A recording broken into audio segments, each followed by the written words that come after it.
Good evening on the Empty Skull Ranch. I'm working on yet another project. For your viewing consideration, I have a bunch of strange parts. It's an old vise.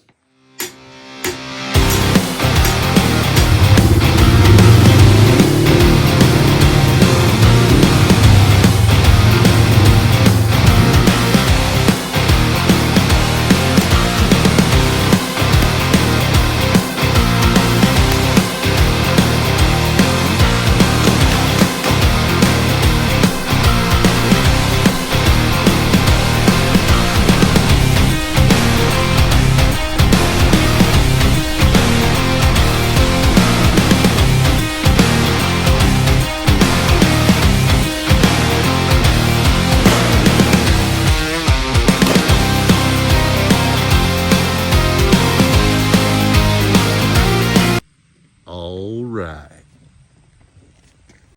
Found this at a consignment shop next town over. And there's the other part of it right there. And I could not pass it up. It was 30 bucks. So figured I'd just kind of clean it up with the old wire wheel. Wherever you are, wire wheel, there you are. Give it a little go with this guy. I already started a little bit on that surface. See what I can clean up. And I believe I have some red paint. I got red paint. All right, so let's get started on this guy.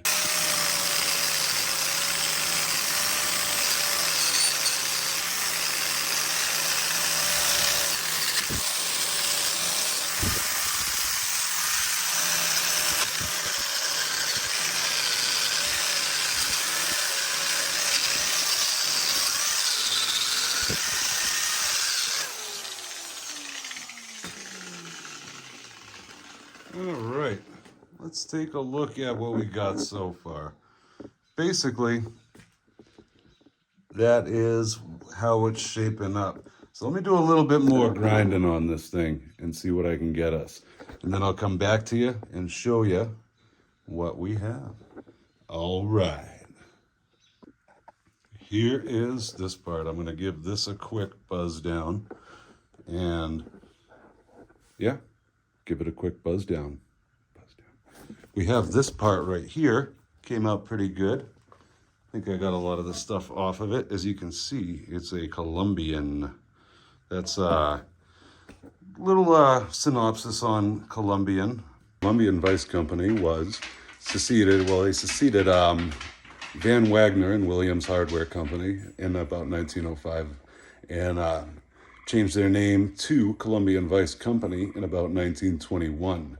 In 1927, I believe, the company was bought out by Warren Manufacturing or Warren Tool Company. So as far as I know, they were in operation up until about 2019-ish, where the Columbian Vise plant was still in full operation. I'm not sure quite when they stopped running, but the building, I guess, has the sign still on it saying Columbian Vise Manufacturing. So little quick synopsis, but 1905, they took over Van Wagner, not unlike Porter Van Wagner, great country singer. Anyway, Van Wagner and Williams Company, tool manufacturing, but it was Columbian Iron Works. So that vise, who knows? I'm going to scour the internet and see if I can find one that's similar to it, maybe get a estimate kind of date on it. But anyway, that's that little bit. Back to the grinding. And also, so I'm going to put this through the paces with the wheel as well. I'm not going to go ultra aggressive. After all, I like keeping a lot of the tool marks that these old tools have. Each one of those marks tells a story, and all that sentimental stuff. But, I do like keeping some of that stuff with it. Maybe throw a new coat of paint on it, but the story it has to tell still stays intact. So let's see what this piece looks like all cleaned up.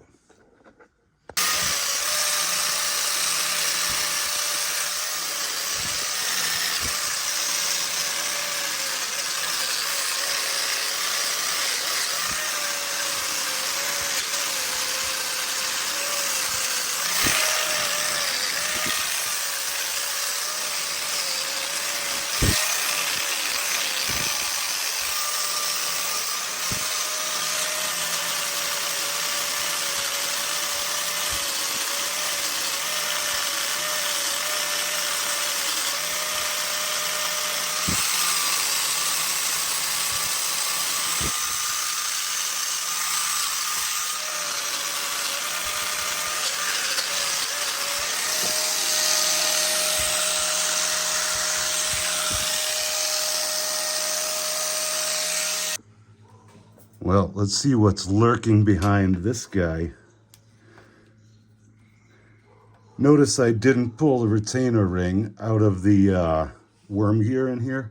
Well, inside of here, that drives the jaw back and forth. I know I'm going to get a little bit of flack from that, from guys that do full restos on these things. I'm just doing a freshen up. There's going to be a tool I'll be using. Just want to do a little bit of a freshen up, so that way it's ready to put back into service, and it'll be able to hit the ground running basically. So I'm not too concerned with making it, you know, absolute cherry, but do want to make it look nice. Nothing wrong with looking a little nice. So let's throw those over there where I can lose them. And so inside of here, basically, you can see the tooling marks right there. I'm not quite sure the age on this guy, but I would imagine it's between the years of manufacture. So it's as illustrated earlier on in the video. But here's the other side. I'll do the same with this guy. Let's see if they're overly tight. If they are overly tight, oh no, it is coming. Didn't even have to entrap it in the jaws of the vise to get it to go. Let's see about this guy. Oh yeah, following suit. All right, let's pull this one off. See what this one does. Using everything at my disposal here in my shop for a workbench. I gotta clean my main workbench off, but that's a job for another day. Lazy people always say. There we go. Basically the same as the other side. So what I'm gonna do is I'm gonna put this on the belt grinder, since that is generally the striking surface if you need to. I mean, I'm not gonna use the thing just like an anvil, but it's intended to use as an anvil. So I'm gonna give that a little bit of a on the belt grinder. So let's go to it. Alrighty.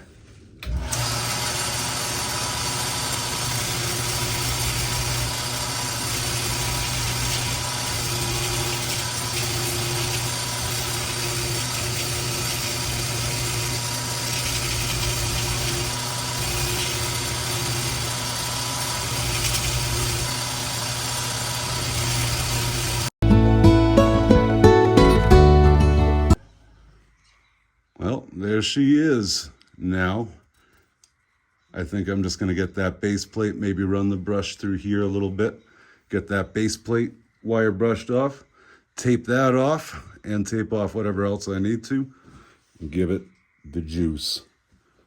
By juice, I mean red paint. And the paint that I'm going to be using, actually, afterthought, but I am going to be using my old standby right here. Painter's Touch. 2 times Ultra Cover. Paint and primer. All right. Apple red. That's it.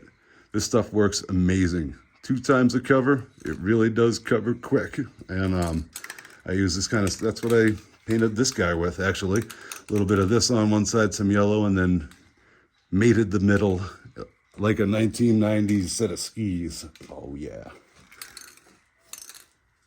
Well, here it is, ready to get an application of paint. Covered up the area that's going to be the striking surface, and likewise with this guy. Like I said earlier, I wasn't going to pop that retainer ring out there. I didn't want to break it. I didn't want to, you know, I just didn't have one to replace it, so I didn't want to have any funny business happen with that, but just enough for a little scrub down and a freshen up. I think it's going to look just fine. And doing my research on this particular vise, it's the welded type. So, from what I gathered on my investigations, in 1949, there was an ad for one of these welded vices, and they came in this 4-inch size. And I believe they were only available in the 4-inch version. So, 1949, and I heard it was a limited production run of maybe about 1 year. So, this, we could be looking at 1949 Columbian bench vise. So, anyway, I'm going to get to covering this thing up with some paint.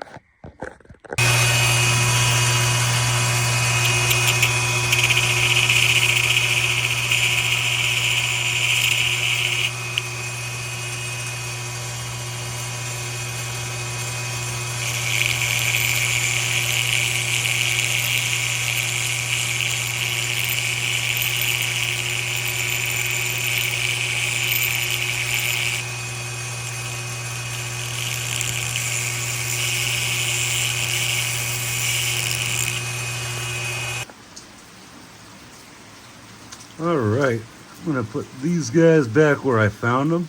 Give them a little bit of a kiss of the sandpaper, but nothing too nuts.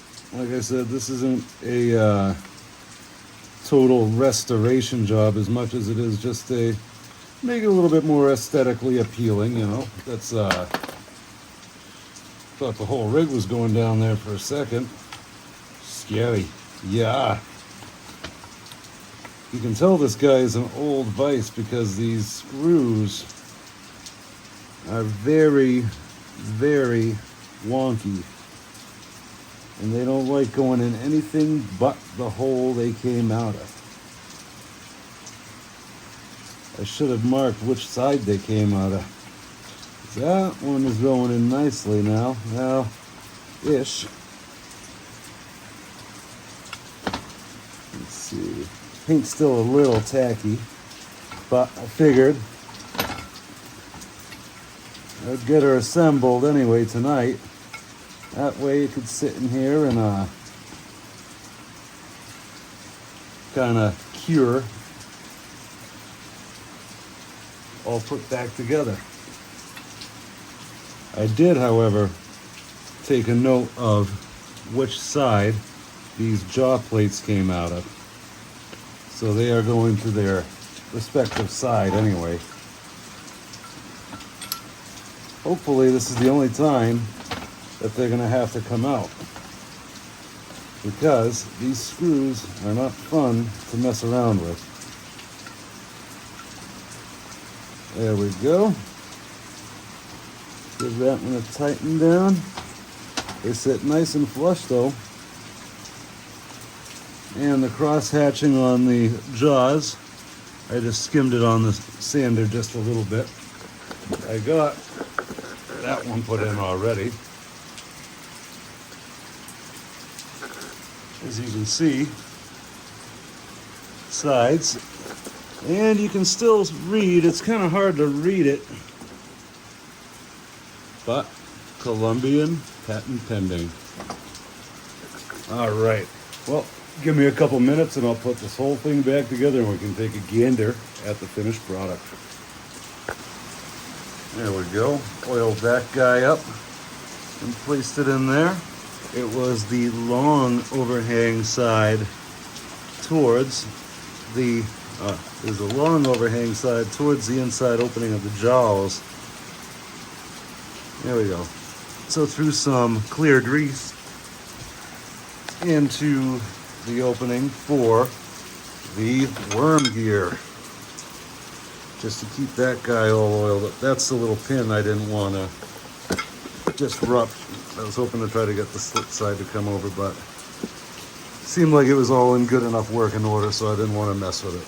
All right, let's throw these two together. And here we are. That is the finished product right here.